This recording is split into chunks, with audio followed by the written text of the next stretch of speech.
எனக்கு ஒரு குட்டி கதை ஒன்று ஞாபகம் வருது, சொல்லாமா? ஒரு ஊர்ல ஒரு பெரியவர் வெயில் ரொம்ப ஜாஸ்தியா இருக்குன்னு சொல்லிட்டு கண்ணுக்கு மேல கை வச்சுக்கிட்டு இப்படி சுத்தி முத்தி தேடிக்கிட்டு இருந்தாராம்.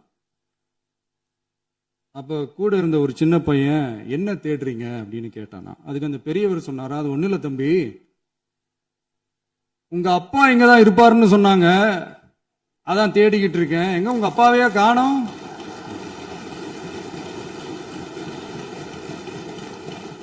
இல்ல, அந்த எங்களுக்கும் நக்கலா நையாண்டியா சம்பந்தம் இல்லாத குட்டி கதை இதெல்லாம் எங்களுக்கும் பேச தெரியும். அந்த கதையில பெரியவர் அப்படி சொன்னாராம், தப்பா எடுத்துக்காதீங்க. அந்த கதையில பெரியவர் அப்படி கேட்டாராம். அதனால யாரும் இங்க டென்ஷன் ஆக வேணாம். அதனால இன்னொரு, இந்த என்னுடைய உரையை முடிக்கிறதுக்கு முன்னாடி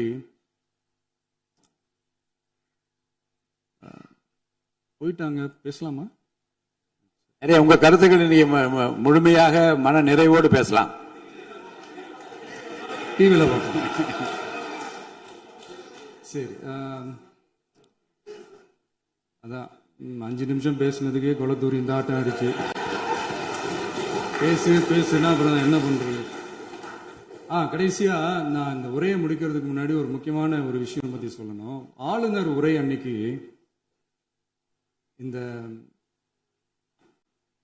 தமிழ் தாய் வாழ்த்துக்கு அப்புறம் தேசிய கீதம் பாடினது தப்பு, தேசிய கீதம் 2 முறை பாடினது தப்பு,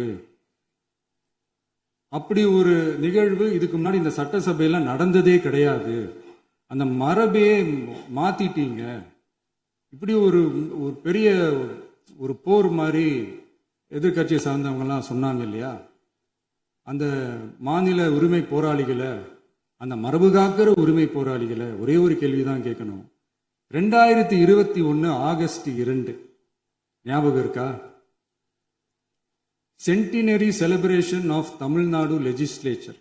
அந்த ஃபங்க்ஷன்ல நம்ம முன்னாள் முதலமைச்சர் கருணாநிதி அவர்களோட சாரி கலைஞர் அவர்களுடைய கலைஞர் அவர்களுடைய புகைப்படத்தை மாண்புமிகு குடியரசுத் தலைவர் திறந்து வைக்கிற ஒரு ஃபங்க்ஷன். அந்த ஃபங்க்ஷன்ல national anthem followed by Tamil Thai Vazhthu அப்படின்னு அறிவிச்சது ஞாபகம் இருக்கா?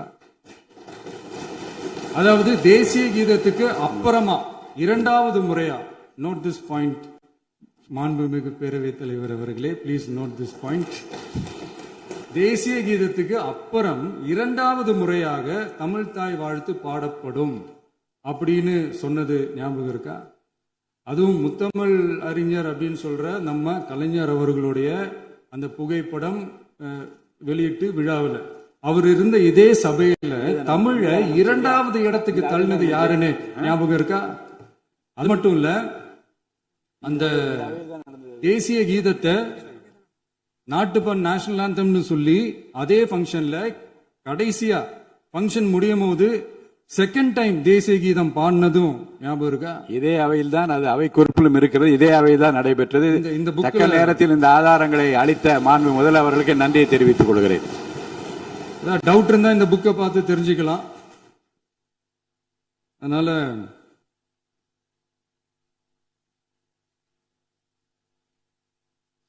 இதெல்லாம் கேட்டா என்ன சொல்லுவாங்கன்னா, அது ஜனாதிபதி கலந்துகிட்ட ஃபங்க்ஷன், அதெல்லாம் அப்படிதான், அதெல்லாம் கண்டுக்க கூடாது அப்படின்னு சொல்லுவாங்க. இதே மாதிரிதான் பேசுறது ஒண்ணு, செய்யறது ஒண்ணு, பேசுறது ஒண்ணு. இதெல்லாம் மக்கள் பார்த்துக்கிட்டு இருக்காங்க. எலெக்ஷனுக்கு முன்னாடி தான் அப்படி செஞ்சுக்கிட்டு இருந்தாங்க, இப்போ எலெக்ஷனுக்கு அப்புறம் அதே தான் செய்யறாங்க.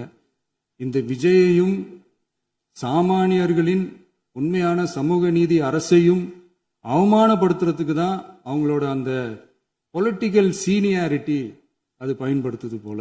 சரி, செய்யட்டும், நல்லா செய்யட்டும். இப்போ ஆனாலும் நம்மளுடைய மாநில உரிமை, மொழி உரிமை, உத்தம உத்தரர் போல வேஷம் போடுற எதிர்கட்சிக்கு ஒன்றை மட்டும் ஆணித்தரமாக சொல்றோம். உங்களை மாதிரி தமிழ்னு சொல்லிக்கிட்டு, மொழி, பண்பாடு, கலாச்சாரம்னு சொல்லிக்கிட்டு ரெட்டை வேஷம் போடுறவங்க நாங்க கிடையாது. உலகெங்கும் வாழும் என் தமிழ் சொந்தங்களுக்கு நம்முடைய உத்தரவாதம் தமிழ் தான் எங்க உயிர் நாடி அப்படின்றத மறக்க மாட்டோம்.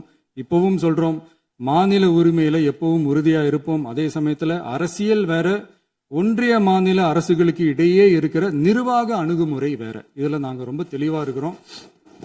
அதனால எங்களுக்கு பாடம் எடுக்கிறதா நினைச்சுக்கிட்டு உங்க வேஷத்தை நீங்களே கொஞ்சம் கொஞ்சமா கலைச்சிக்கிட்டே வர்றீங்க, மறந்துடாதீங்க. அப்புறம்